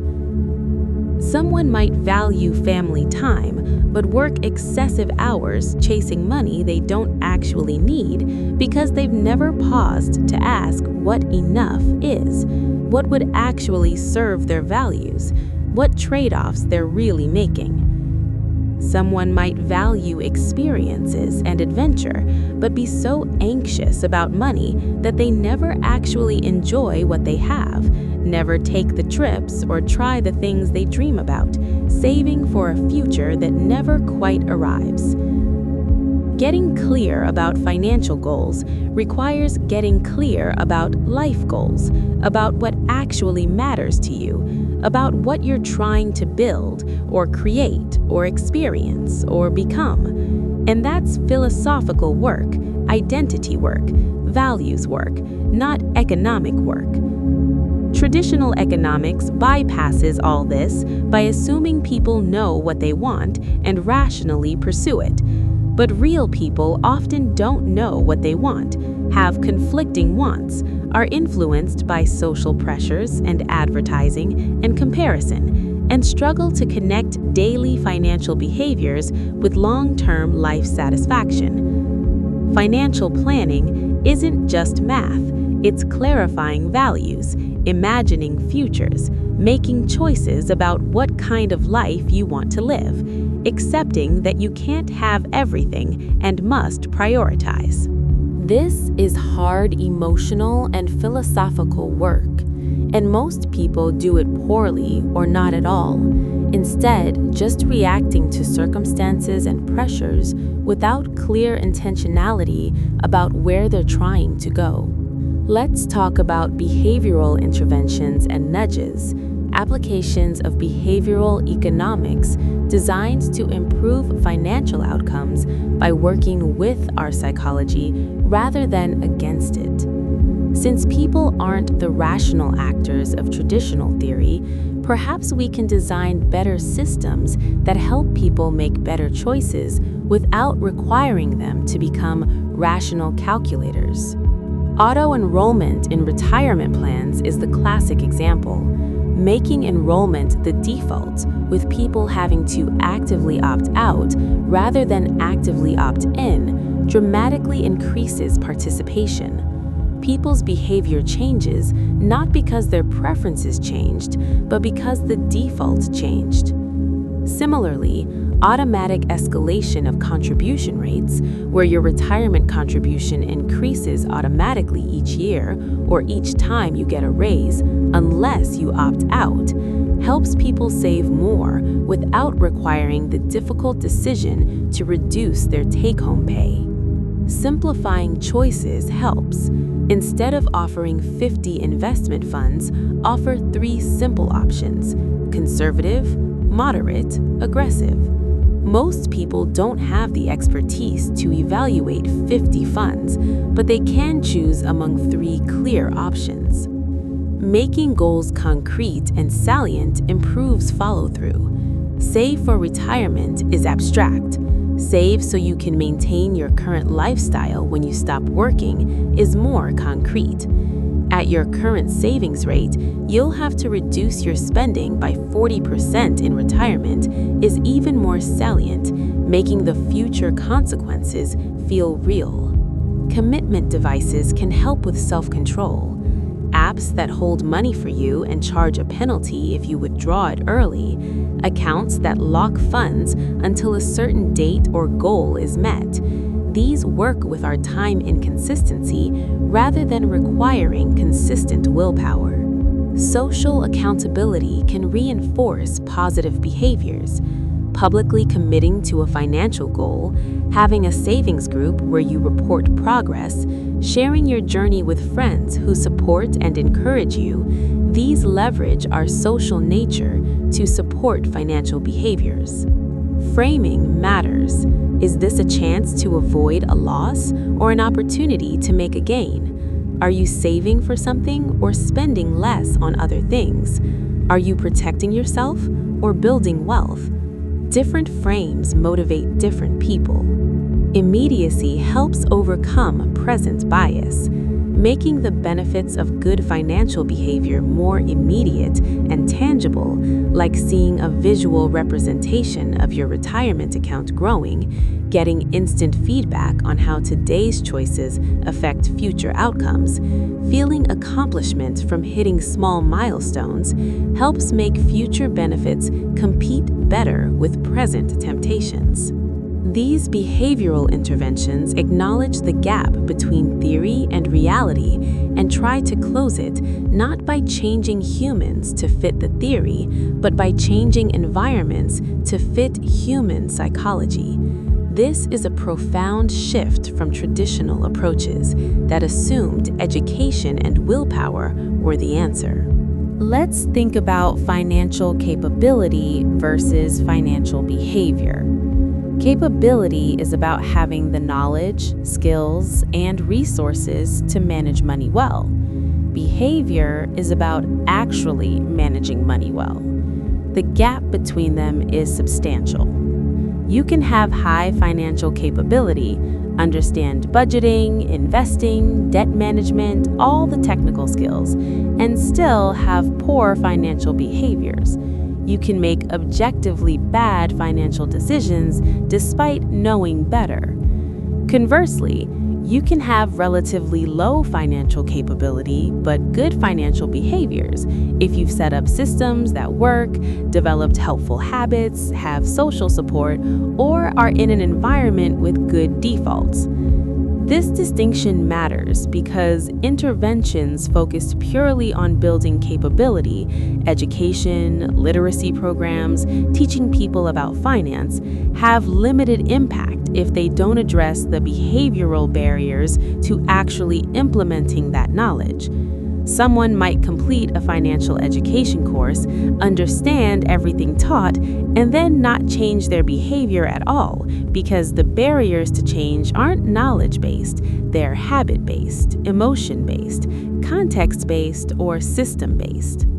Traditional approaches assumed capability was the limiting factor. If people just knew better, they'd do better.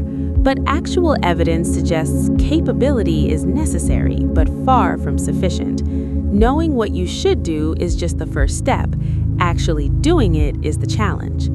This is humbling for experts and educators who want to believe that sharing knowledge is the answer. But it's also liberating because it points toward more effective interventions, ones that change environments, build systems, leverage psychology, and make good behavior easier, rather than just telling people what good behavior is.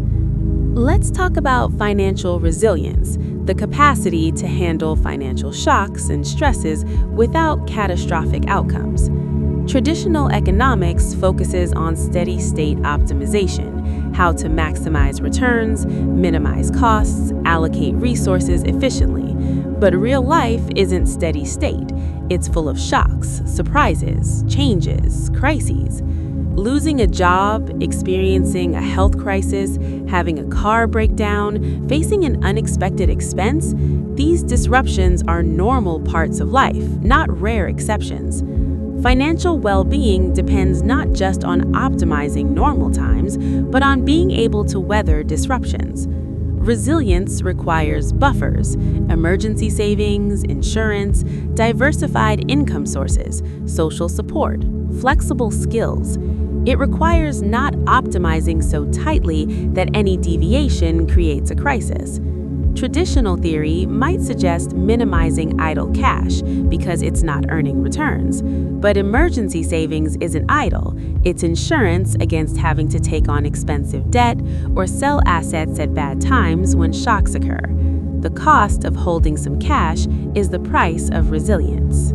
Similarly, traditional theory suggests specializing, becoming highly skilled in a narrow area where you have comparative advantage. But if that narrow specialty becomes obsolete, or if that industry contracts, narrow specialization creates vulnerability. Some generalization, some flexibility, some ability to adapt, these reduce earning potential in normal times, but create resilience for disruptions. Financial resilience also involves psychological capacity to handle stress, problem solve under pressure, maintain perspective during crises, seek help when needed. It's not just about having resources, but about being able to use them effectively when things go wrong. Someone might have adequate savings, but panic during a crisis and make poor decisions. Someone else might have fewer resources, but stay calm, think clearly, reach out for help, and navigate through successfully. Building resilience is different from optimizing outcomes. It's about creating slack, redundancy, buffers, flexibility, all things that look inefficient from a traditional optimization perspective, but are essential for handling the variability and uncertainty of actual life. Let's think about financial technology and how it's changing the gap between theory and behavior. Apps that track spending, round up purchases to savings, provide instant feedback on financial decisions, gamify saving, make investing accessible. These tools try to bridge the gap between what we know we should do and what we actually do. Technology can make good behaviors easier. Automatic transfers, notifications about unusual spending, visual dashboards showing progress. These reduce the friction and cognitive load of managing money well. But technology can also enable bad behaviors. One-click purchasing, targeted advertising based on your psychology, easy access to credit, apps designed to maximize engagement and spending. The same tools can work both ways. A spending tracking app could increase awareness and help you spend less, or it could create anxiety and obsession without actually changing behavior. An investment app could make building wealth accessible, or it could encourage day trading and risky speculation. Technology doesn't solve the gap between theory and behavior, it reshapes it.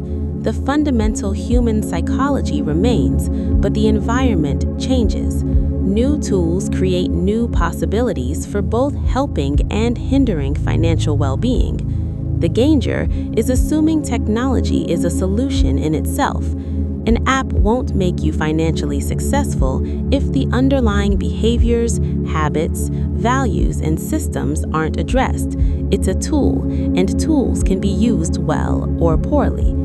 The promise is that well-designed technology, built with understanding of behavioral economics and human psychology, can make good financial behaviors easier, more rewarding, more social, more aligned with our natural tendencies. We're still learning how this plays out. The financial technology revolution is recent, and long-term impacts on financial behaviors and outcomes are still unclear. But technology is clearly changing the landscape of how the gap between theory and behavior manifests. Let's drift into thinking about cultural differences in financial behavior and values. Traditional economic theory aspires to universality, the same principles applying everywhere. But actual financial behavior is deeply cultural, varying across societies in ways that reflect different values, norms, histories, and social structures. Some cultures emphasize collective responsibility, supporting extended family, contributing to community, prioritizing group welfare over individual accumulation. Others emphasize individual responsibility, each person or nuclear family managing their own finances, building their own security. Some cultures view debt as shameful, something to avoid except in dire necessity. Others view debt as a normal tool for consumption smoothing and investment in the future. Some cultures have strong norms around displays of wealth. Either you should display it to show success and contribute to community status, or you should hide it to avoid envy and maintain social cohesion.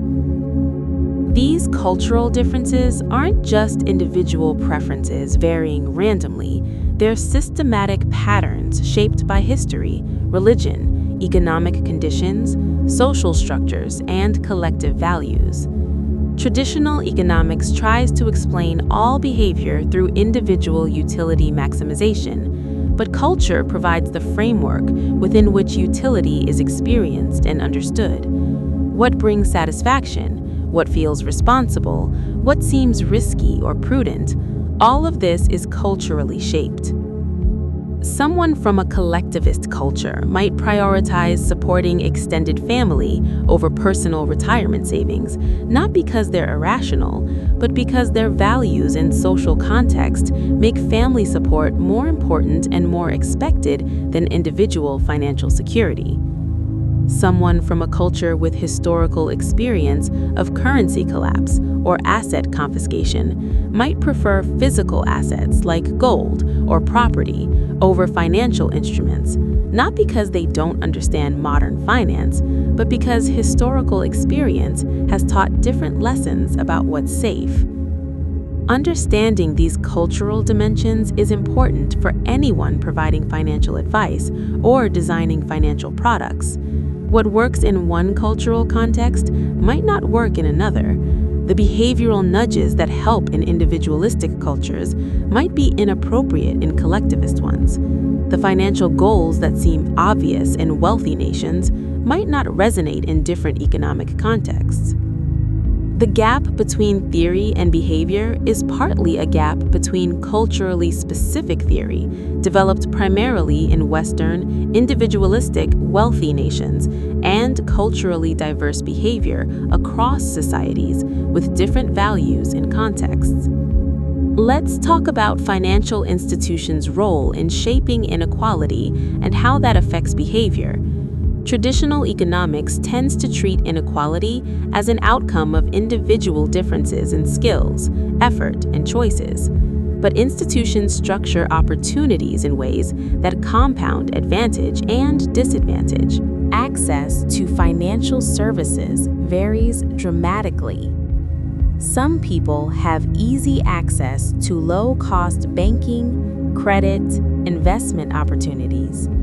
Others face predatory lenders, high fees, limited options. The person who can get a low-interest loan to start a business or buy a home has opportunities the person who can only access high-interest payday loans doesn't have.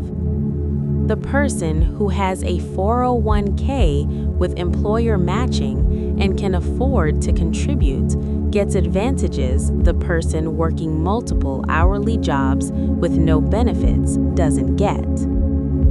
These aren't just different choices, they're different opportunity structures. The financial environment you navigate is different based on your starting position, and those environments create different behavioral pressures and possibilities. Someone barely making ends meet can't save for retirement not because they're bad at delayed gratification, but because present needs are genuinely pressing and there's nothing left over. Someone with high income can save easily, not because they're more disciplined, but because they have surplus after meeting needs. Traditional theory treats savings as a choice subject to individual preferences for present versus future consumption. But for many people, it's not a choice at all. There simply isn't surplus to save. The gap between theory and behavior here reflects the gap between theoretical individual choice and structural constraints. Similarly, with debt, traditional theory treats borrowing as a choice to smooth consumption over time, taken when the benefits exceed the costs. But for many people, debt isn't chosen. It's the only way to handle emergencies or meet basic needs when income is insufficient or unstable. The high cost of being poor is real. If you can't afford to buy in bulk, you pay more per unit. If you can't afford a reliable car, you pay more in repairs and lost work hours. If you can't afford banking services, you pay more for check cashing and money orders. Each individual decision might be the best available option given constraints, but collectively they reinforce disadvantage. Understanding the gap between theory and behavior requires understanding these structural factors, not just individual psychology. People make decisions within constraints, and those constraints vary enormously based on position and economic hierarchies. Let's think about meaning, purpose, and money. Traditional economics assumes money is valued instrumentally for what it can buy, for the utility it provides. But money also carries symbolic and existential significance. For some people, accumulating wealth is about security, having enough of a buffer to feel safe. For others, it's about achievement, proving something to themselves or others. For others, it's about freedom, having options, not being constrained by economic necessity. For some, money represents self-worth, how much they're valued, how successful they are, their place in social hierarchies. For others, money is morally problematic. Pursuing it feels shallow or corrupt, and they're ambivalent about financial success. These different meanings shape behavior in ways traditional theory can't capture. Someone for whom money represents security might hoard savings far beyond rational need, while someone for whom money represents corruption might under-earning relative to their capabilities. Someone might choose a lower-paying career that provides meaning and purpose over a higher-paying one that feels soulless. Traditional theory would frame this as a preference for non-monetary job characteristics, but that flattens something richer. It's about identity, values, what makes life feel worthwhile. Money decisions are entangled with questions of meaning and purpose in ways that resist economic modeling. How much is enough? What are you trying to accomplish with your life? What matters to you? What would you regret at the end of your life? Having worked more to have more, or having worked less to have more time and freedom? These aren't economic questions, they're philosophical ones. But they profoundly affect financial behavior, and the gap between theory and behavior is partly a gap between economic optimization and existential meaning-making. Let's talk about financial shame and secrecy, powerful forces that affect behavior but are completely absent from traditional models. Many people feel shame about their financial situations, whether they have too little money, too much debt, make poor decisions, or even sometimes about having a lot when others have little. This shame leads to secrecy. People hide their financial situations from friends, family, even partners. They don't ask for help because asking would require revealing circumstances they're ashamed of. They don't seek advice because it would mean they don't have it all figured out. This secrecy is protective in the short term, but harmful in the long term. It prevents learning from others, accessing resources and support, getting help with problems. It isolates people with their financial struggles, making them feel alone in challenges that are actually very common. Traditional economics assumes perfect information, or at least that people seek information when they need it. But shame creates information avoidance. People avoid looking at their account balances, opening bills, checking their credit score, not because they don't care, but because the anxiety and shame of confronting their situation feels overwhelming. This avoidance makes problems worse.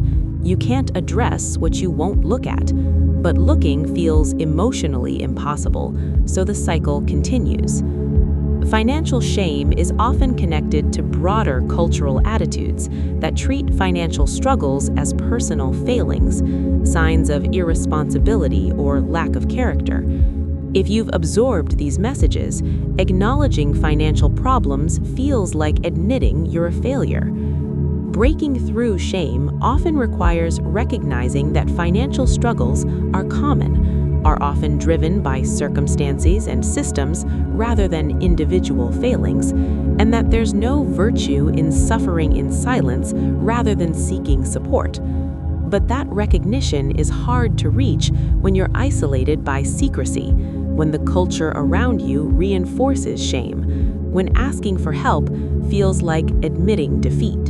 The gap between theory and behavior includes the gap between what people would do if they could approach their finances openly and rationally versus what they actually do when operating under the weight of shame, secrecy, and self-judgment. Let's think about age and financial behavior across the life course. How we approach money changes as we age, shaped by life stage, changing circumstances, accumulated experience, and shifting priorities. Young people often have high present bias, prioritizing current experiences over future security, partly because the future feels very distant, and partly because youth is actually the time for certain experiences. Traditional theory struggles with this because it treats time preferences as stable, but they clearly aren't. As people age, many become more focused on security, more conservative with risk, more concerned about having enough saved. This partly reflects changing circumstances, more responsibilities, shorter time horizons to retirement, accumulated assets to protect, and partly reflects developmental changes in priorities and values. Older adults often become more generous, more focused on legacy and helping others, less concerned with accumulation for its own sake. Again, traditional theory has trouble with this. If preferences are stable, why would attitudes toward money change with age? But actual human development involves changing values, priorities, and concerns across life. What matters at 20 isn't what matters at 60. Financial behavior evolves not just in response to changing circumstances, but in response to developmental changes in what we want and what we care about. Life course also matters for financial outcomes. Someone who had stable employment and rising income through their career faces different financial realities than someone with precarious work and stagnant wages. Someone who inherited wealth starts with different possibilities than someone starting from nothing. Traditional theory tends to ignore these life course effects, treating each period independently, assuming people optimize based on current circumstances. But current circumstances are products of histories, paths taken, opportunities seized or missed, and those histories constrain and shape current possibilities. Someone who didn't save for retirement in their 30s can't go back and fix that in their 50s. the past shapes the present in ways that don't show up in models focused on current optimization. Let's talk about financial advice and the gap between what experts recommend and what people actually do. Financial advisors operate with models drawn from traditional economics and modern portfolio theory. Diversify, minimize fees, match risk tolerance to time horizon, save consistently, avoid market timing, focus on long-term goals. This advice is generally sound. Following it would improve outcomes for most people, but most people don't follow it, or they follow it inconsistently, or they follow it intellectually while still making decisions driven by emotion and psychology. The gap isn't ignorance. Financial education hasn't closed it. It's not lack of access to advice. Information is abundant and often free. It's that following expert advice requires overriding powerful psychological impulses, changing ingrained habits, acting against social pressures, and maintaining discipline over long periods. Some financial advisors get frustrated with clients who won't follow recommendations, but this frustration reflects the theory-behavior gap, the assumption that once someone knows what they should do, they'll do it. But knowing isn't doing. Better financial advising recognizes this gap and works with it. Instead of just prescribing optimal behaviors, effective advisors help clients understand their own psychology, build systems that work with their tendencies rather than against them, make commitments sustainable rather than requiring constant willpower. They acknowledge that the perfect plan that won't be followed is worse than a suboptimal plan that will be maintained. They recognize that emotional comfort, sustainable habits, and realistic self-understanding matter more than technical optimization. This is a different model of expertise, not just knowing the right answers, but understanding human behavior, psychology, and how to bridge the gap between ideal and actual. Let's think about unexpected money, windfalls, gifts, bonuses, tax refunds, and how differently people treat it compared to expected income. Traditional theory says money is fungible. A dollar is a dollar, regardless of its source. But psychologically, unexpected money feels different from regular income. People often spend windfalls more freely, feeling like it's extra money, a gift, something outside the normal budget. This can lead to spending bonuses that could have been saved, squandering inheritances that could have provided security, treating tax refunds as fun money instead of recognizing it's just your own money that you overpaid in taxes. Traditional economics struggles to explain this.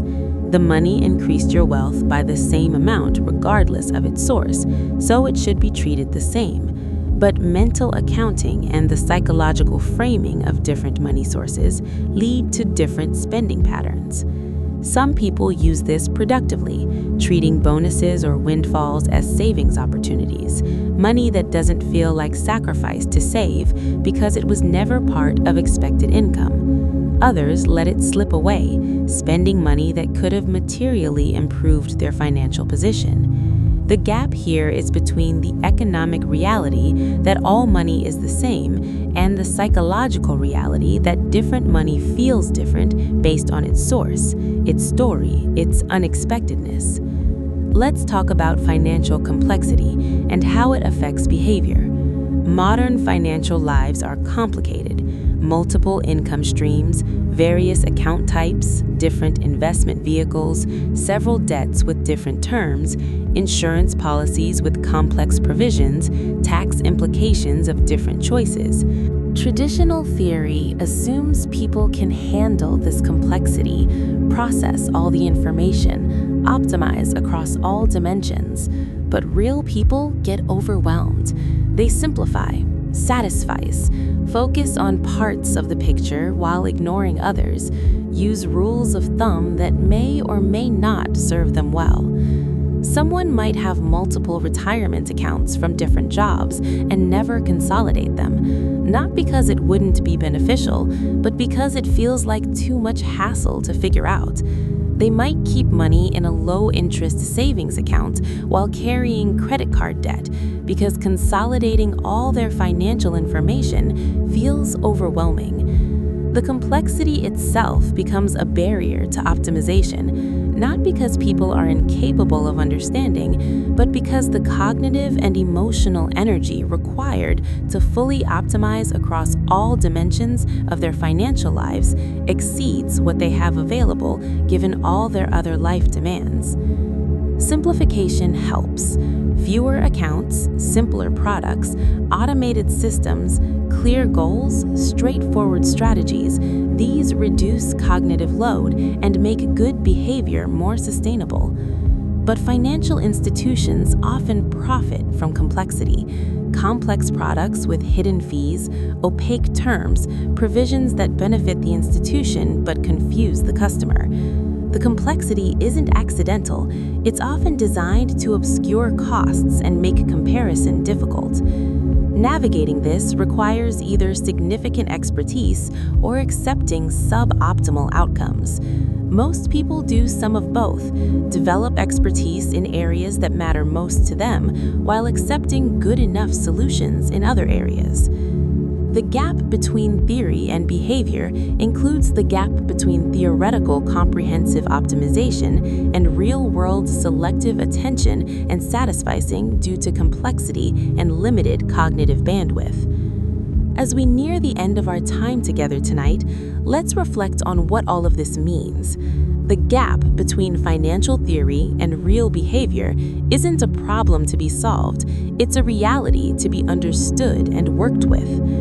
We're not broken versions of the rational actors in economic models. We're humans with emotions and social instincts and cognitive limitations and histories and values and meaning-making needs that go far beyond monetary optimization. Financial well-being isn't just about making theoretically optimal choices. It's about making choices that serve your actual values, that you can sustain, that work with your psychology rather than against it, that account for your circumstances and constraints. It's about self-knowledge, understanding how you relate to money, what patterns you tend toward, what your triggers are, how your history shapes your present. It's about self-compassion, recognizing that struggling with financial decisions doesn't make you irrational or deficient, it makes you human. It's about building systems and environments that help you act in line with your long-term interests, despite your present bias, your emotional responses, your cognitive limitations. It's about asking for help when you need it, learning from others, being honest about what you're dealing with. It's about recognizing that financial decisions are embedded in life decisions, that money is a tool for living the life you want to live, and that optimizing the tool while losing sight of the life is missing the point. The people who do well financially aren't necessarily those who most closely approximate rational economic actors. They're often those who know themselves well, build good systems, have some luck, start with some advantages, maintain sustainable habits, and keep their finances aligned with what actually matters to them. Traditional financial theory offers valuable insights. Diversification reduces risk. Compound interest rewards early saving. High-interest debt is costly. Insurance transfers risk. These principles are worth understanding, but understanding principles isn't enough. Implementing them in actual lives with all their complexity and constraints and competing demands requires more than theoretical knowledge.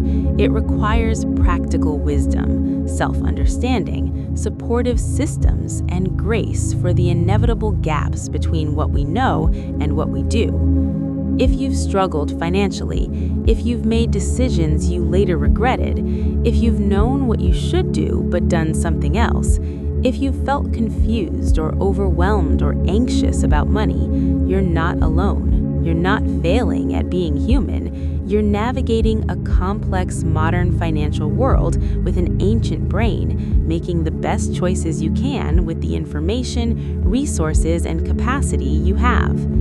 The gap between theory and behavior is real, it's substantial, and it's human. Understanding it can help us be more compassionate with ourselves, more realistic in our expectations, more strategic in our approaches to financial well-being. It can help us recognize that financial struggles often aren't personal failings, but reflections of the mismatch between how financial systems assume we'll behave and how we actually behave.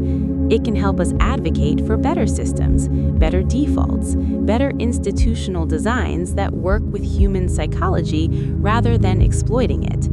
And it can help us make better individual choices, not by becoming perfect rational calculators, which we'll never be and don't need to be, but by understanding ourselves, building helpful habits, creating supportive environments, and staying focused on what actually matters. As you drift off tonight, or simply relax, consider your own relationship with money, not with judgment, but with curiosity. What patterns do you notice? What emotions come up?